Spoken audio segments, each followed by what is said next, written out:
ને મિત્રો એકાઉન્ટન્ટ ઇન્સ્પેક્ટરની અંદર 25/2/2018 ની અંદર જે પેપર પૂછાયેલું અને એ પેપરના સોલ્યુશન અંદર મેથ્સના એક આ સમની અંદર તમે જોશો તો મજા આવે એવું સમ છે. અને જોઈએ કે એક શાળાના 1440 વિદ્યાર્થીઓમાં છોકરા અને છોકરીઓનું પ્રમાણ ક્રમશઃ કેવી રીતે આપ્યું છે 7:5 છે.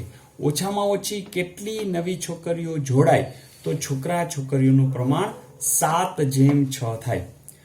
હવે મિત્રો આપણે એક કામ તો શું કરશું કે અહીંયા એક્ઝેક્ટ આપણે જો ગોતવું હોય તો 7:5 એટલે આપણે અગાઉ વાત થઈ તેમ 7x અને 5x આવું કરી નાખવાનું. તો એ જે છે તો 7 ને 5 12x. તો 12x છે એ શું થયું તો કે 1440 વિદ્યાર્થીઓ થયા. ઓકે, એનો અર્થ કે x ની વેલ્યુ મળશે x બરાબર 1440 ભાગ્યા 12. જોજો 12 એકુ 12, અહીંયા 24 હશે, 12 દુ 24 અને 0. x ની વેલ્યુ તમને 120 મળી. એનો અર્થ કે તમને એમ પૂછે કે છોકરા કેટલા તો 7 ગુણ્યા x. એ જ રીતે છોકરીઓ કેટલી તો 5 ગુણ્યા x એટલી છોકરીઓ. પણ મિત્રો હવે આપણે ડિટેલમાં એટલે નહીં જાય કે સિમ્પલ લોજિક અહીંયા વાપરશો કે અહીંયા 7 છે, અહીંયા 7 છે. એનો અર્થ કે 7:5 હતું, અહીંયા 7:6 થયું, એટલે 1x વધારવાનો છે તો એટલી છોકરીઓ વધારવાની છે. x તો તમે જાણો જ છો, એટલે કે 1 ગુણ્યા x એટલે કે 1 ગુણ્યા 120, એટલે કે જો તમે 120 વધારી દો તો વાર્તા પૂરી. તો અહીંયા કંઈ બહુ જાજુ કંઈ કરવાનું છે નહીં, માત્ર તમારે 1x એટલે કે 120 છે એનો જવાબ આવી જશે. Is it okay? મિત્રો અહીં પણ સાવ સિમ્પલ એક પૂછ્યું છે કે એક ટ્રેક્ટરની કિંમત 1.5 લાખ છે અને જો તેના પર પ્રતિવર્ષ ₹9,000 ઘસારો ગણાતો હોય તો 10 વર્ષ બાદ ટ્રેક્ટરની કિંમત ખાલી જગ્યા ગણાય. તો તમને ખ્યાલ છે ઘસારો છે એ દર વર્ષે 9,000 છે, તેવા 10 વર્ષ સ્વાભાવિક છે 90,000 અને તમે જે 1.5 લાખ છે હે ને, તો એમાં 90,000 બાદ કરી નાખો, શું આવશે તો ટ્રેક્ટરની કિંમત 60,000. તો સિમ્પલ ક્વેશ્ચન્સ છે અને જે બધાનો સાચો હશે. અહીં પણ મિત્રો એકદમ સિમ્પલ છે કે ભાઈ એ કંપની છે એમાં ₹10 લાખનું મૂડીરોકાણ છે તથા નફો 1 લાખ રૂપિયા છે.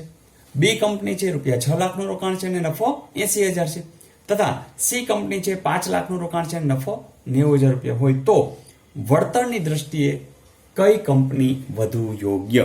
મિત્રો અહીંયા તો સાવ સાદી સીધી વાત છે કે જેમાં વળતર વધુ તો એ કંપની સારી. તો હવે શું કરું તો તમે 83 પણ મૂકી શકો, 10 લાખે 1 લાખ તો 100 એ કેટલા, એમ દરેકનું 100 માં ગોતી શકો. અથવા તો સાવ શોર્ટકટ લઈ કે તમે વિચાર લ્યો ને કે દરેકનું 1-1 લાખનું જ વિચાર લઈ તો 10 લાખમાંથી 1 લાખમાં જવું એટલે તો એના એક મીંડું કાઢી નાખવું, એટલે કે જે એનો પ્રોફિટ હતો કેટલો હતો પ્રોફિટ 1 લાખ રૂપિયા, એમાંથી એક મીંડું કાઢી નાખો. એટલે કે ધારો કે જો 1 લાખ એને રોકાણ કર્યું હોત ને તો આ કંપનીમાં એને 10,000 મળે.